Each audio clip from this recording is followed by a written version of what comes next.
oui, je me sens bien. Et c'est vrai que je suis arrivé tard, mais je suis très content d'être arrivé ici déjà. Et petit à petit, ça va toujours mieux. Parce que bon, dans le foot, on connaît que plus tu passes du temps avec le coéquipier, plus tu connais le staff, plus tu connais les gens autour du club. Donc ça m'a même facilité le, le début dans ce club-là. Et je suis très très content d'être ici. L'étape entre le national et la Ligue 2 était important selon toi ou il n'y a pas une différence si grande?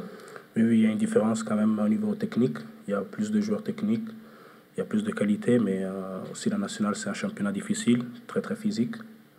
Mais oui, il y a quand même un peu de différence dans les deux divisions. Tu es arrivé le dernier jour du mercato. Oui. Comment se sont faites un peu les circonstances de ton arrivée? Les choses se sont faites rapidement parce que bon, c'était le dernier jour de mercato. On a parlé avec le directeur. Le directeur m'a bien parlé pour venir ici. Donc je suis très content d'être là. Lui, il t'a ciblé parce qu'il connaissait en national, il est en national, Antoine, l'année dernière. Oui, donc je pense il m'a vu un peu jouer, donc il s'est dit pourquoi pas. Au départ, il t'a plutôt ciblé pour lequel des deux postes, central ou latéral, ou pour les deux, pour dépanner sur les deux? Pour les deux, pour les deux. Oui, pour les Et deux. il t'a vendu quel type de projet? Le projet, clairement, de venir ici, d'essayer de s'affirmer. Et le projet, il était intéressant, donc je me suis dit, c'est une très bonne opportunité pour moi, pour venir ici. Tu devais rester à Gênes, sinon, t'étais quand les stacks étaient vers toi, ça se passait comment? J'étais hors d'équipe à Gênes, D'accord. donc c'était un moment un peu difficile pour moi individuellement. Donc oui, futur, je ne sais pas qu'est-ce que... Parce que là, Gênes aussi, ils étaient un peu en difficulté. Donc content d'être ici. Oui. Et là, comment t'es arrivé au Red Star? Parce que tu avais fait pas mal d'équipes en Italie, même après en Espagne. Pourquoi comme ça de venir Parce que comme ça en France? ça faisait un peu que je ne jouais pas avec continuité. Et Genoa et Red Star, ils ont le même groupe, 7-7-7. Donc on a trouvé ce prêt-là pour me aider à retrouver le niveau et de jouer pour les beaucoup de blessures que j'ai eues musculaires. Et donc ça s'est fait comme ça le lien et j'étais fier aussi d'avoir joué au Red Star. On a fait une bonne saison ensemble l'année dernière. En plus, tu connaissais bien la France. Oui, j'ai vécu un an et 6 mois ici. Seulement un an, d'accord. Oui. Donc oui, je connaissais un peu la France, mais pour la langue, c'était un peu plus facile. Et ça m'a aidé aussi dans l'intégration ici à Troyes, parce que tous les coéquipiers, tout le staff m'ont bien accueilli. Et c'était facile l'intégration parce que je parlais déjà un peu français et en plus le vestiaire il est exceptionnel. C'était à quel âge, pardon, que tu avais déjà vécu en France? C'était à quel âge? J'avais 6 ans, de 5 ans à 6 ans et demi. Et là, tu parlais déjà un petit peu, baragouinet du coup, parce que Oui, j'ai fait un peu le primaire ici. Ouais. Donc, tu sais, quand tu es petit, en plus, tu apprends vite. Et donc, j'ai pas oublié le français, on va dire. En plus, l'année dernière, en jouant au Red Star, j'ai amélioré mon français. Demain, du coup, face au Red Star, est-ce que tu as pu parler à tes partenaires? Alors, c'est pas le même coach, mais est-ce que tu as pu leur dire peut-être ce que tu connais de l'équipe, du stade, de l'ambiance? Pour l'instant, on n'a pas trop parlé parce que bon, c'est un match important et c'est mieux qu'on ne parle pas. Et oui, c'est un groupe exceptionnel même là-bas. Je me suis bien trouvé. Et demain, ça sera spécial de les affronter. On le perçoit aujourd'hui, mais on voit vraiment ce sentiment, on a vraiment ce sentiment que vous avez démarré votre saison tardivement, avec toutes les circonstances qu'on a connues ici à Troyes, et que petit à petit, vous êtes en train de rattraper ce retard. Oui, oui. Au début, c'était un peu difficile pour le club, avec les résultats aussi, ils étaient négatifs, mais petit à petit, on se connaît mieux, déjà entre joueurs. Le staff aussi, on commence à se connaître mieux. Dans le terrain, c'est plus facile. Les 3 résultats derniers, c'est des bons résultats, c'est des résultats positifs. Et petit à petit, on est en train d'apprendre, on est en train de s'améliorer tous. Donc, j'ai vraiment confiance en cette équipe. Il y a la volonté de poursuivre la série? Oui, il y a la volonté, bien sûr, de prendre plus points possible, parce que je trouve qu'on a la qualité. Et je trouve qu'au début, on a fait beaucoup de difficultés, mais là, je vois que l'équipe se sent mieux même à l'entraînement, se sent mieux même dans la vie normale, de vivre tous les jours ensemble. Donc, j'ai vraiment confiance en cette équipe qu'on peut faire un bon championnat. Tu as déjà joué à 3 postes là, central, défense à 2, stopper gauche, défense à 3, latéral gauche. Oui, je suis un joueur qui a joué déjà dans beaucoup de positions défensives. Je peux jouer latéral gauche, je peux jouer à 3 à gauche, je peux jouer central à 4, les deux centrales. Donc, tous les postes pour moi, il n'y a pas de différence. Ça, pour toi, c'est une force d'être polyvalent ou au contraire, parce qu'on se dit, il peut pas aller partout, donc on le met sur le banc et puis s'il y a un problème, il viendra jouer là où on lui dit. Dans le football d'aujourd'hui, je pense qu'il faut faire plus de postes possibles aussi. Ça aide beaucoup. Donc pour moi, c'est une force. C'est pas une. Toi, tu as une préférence? Non, j'ai pas une préférence. Où le coach il me met, il n'y a pas de problème, je vais jouer. On sentait que tu avais enchaîné les matchs jusqu'à ton carton rouge. Est-ce que ça a un peu stoppé ton match de suspension? Est-ce que ça a stoppé ta bonne dynamique? Oui, j'étais en train de commencer à jouer bien avec régularité. Le carton rouge, il était juste quand même. Et ça m'a pas stoppé parce que je me suis toujours entraîné bien. Donc c'est normal, quand tu perds des matchs, c'est difficile. Mais je suis très content que l'équipe, ils ont fait des top matchs, les 3. On a pris des points, donc c'est ça qui est important pour moi. Par contre, le rouge, juste comme tu dis, les 2 matchs étaient un petit peu sévères, non? Oui. Le rouge il était juste, mais un peu sévère. Je ne m'attendais pas de recevoir 2 matchs. Mais c'est le choix de la commission et on ne peut rien faire. L'important, c'est qu'on respecte les choix, même si c'est un peu sévère, mais on a accepté et on va vers l'avant. Le coach saluait tout à l'heure ton côté italien dans la formation, sérieux et tout ça. Quelque chose que tu revendiques qui te tient à... Bon, en Italie, ils nous apprennent des petits déjà de jouer avec beaucoup d'intensité, de mentalité. Tactiquement aussi, là-bas, c'est un très très haut niveau. Et oui, j'essaie de jouer avec mes qualités. J'essaie de mettre mes qualités au service du club, de l'équipe. Même en dehors du terrain? En dehors du terrain, c'est sérieux comme ici à Troyes. Hein. Donc, quand tu es footballeur professionnel, il faut être sérieux déjà. Et j'ai pas trouvé beaucoup de différence parce qu'ici, tout le monde est sérieux, tout le monde vient à l'heure, tout le monde bosse. Donc, c'est la même chose qu'en Italie. Oui. Sur quels aspects tu veux vraiment t'affirmer, progresser sur ces prochains mois? Je vais progresser clairement de ne pas encaisser de but déjà. Je veux qu'on continue dans la même allée comme on est en train de faire, moi et mes coéquipiers. Et individuellement, clairement, de jouer tous les matchs, le plus de matchs possible et d'être performant. C'est ça qui compte. Oui. On dit que tu es un joueur régulier. On sait qu'on peut compter sur toi. Quand tu rentres 5 minutes, tu donnes ce qu'il faut donner. Ça veut dire que tu n'as pas d'état d'âme, quoi. Je veux dire, on sent que tu n'as pas trop d'état d'âme, que si tu joues pas, tu vas quand même être présent le match suivant. On sent que tu as cette mentalité assez tournée vers le collectif, quoi. Oui, c'est le collectif le plus important. Si le collectif marche bien, individuellement aussi ça va aller. Donc moi j'ai cette mentalité. Donc même si des fois je suis sur le banc, il n'y a pas de problème. Si le coach m'appelle pour faire 5 minutes, je vais les faire au maximum. Et le mec qui joue à ma place, je vais lui souhaiter le bon match et j'ai confiance en lui. Donc il n'y a pas de problème pour moi. C'est la compétition. On sort d'une semaine ultra positive et il faut qu'on soit continuer à être dans l'exigence, dans la rigueur, mais ce qu'on a été cette semaine, voilà. On a analysé ce qu'on a bien fait, on a surtout analysé aussi ce qu'on avait moins bien fait, nos progrès à réaliser, parce qu'on a encore énormément de progrès à faire. Et l'idée, c'est de se servir simplement du socle qu'on a essayé de construire, de bâtir, et puis de continuer à avancer dans pas mal de domaines. Voilà. Il y a aussi la satisfaction d'avoir aussi pu lancer des joueurs qu'on n'avait pas trop vus. Ça, Joseph Monge, Marono Ripa, qui ont répondu présent, de savoir qu'il y a un groupe plus complet. Ouais, c'est ce que je dis depuis pas mal de temps. On a besoin de tout le monde et on aura besoin de tout le monde. Et aujourd'hui, voilà, ces matchs-là ont servi aussi à, je vais pas dire faire émerger, mais à voir d'autres têtes. Et l'idée principale est là aussi. On a besoin de tout le monde. Donc voilà, ce qui compte, c'est que chacun puisse répondre présent au moment où on l'attend. Voilà. Et généralement, c'est la conséquence d'un travail quotidien, et si on est dans l'esprit au quotidien, semaine après semaine, généralement on est récompensé, et généralement on arrive à le traduire de manière positive sur le terrain, et ça a été le cas de la plupart des joueurs, donc c'est positif. Maintenant, voilà, ça a resté une semaine positive, mais qui demande confirmation, qui demande à faire perdurer. Dans quel domaine justement les stats doivent progresser aujourd'hui?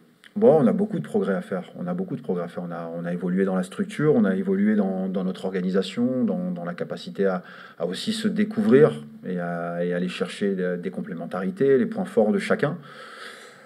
Je pense qu'on doit être capable d'identifier plus les moments encore, que ce soit avec ou sans le ballon, de sentir, voilà, d'un point de vue langage commun, ce qu'on doit être capable de faire à travers des changements de rythme.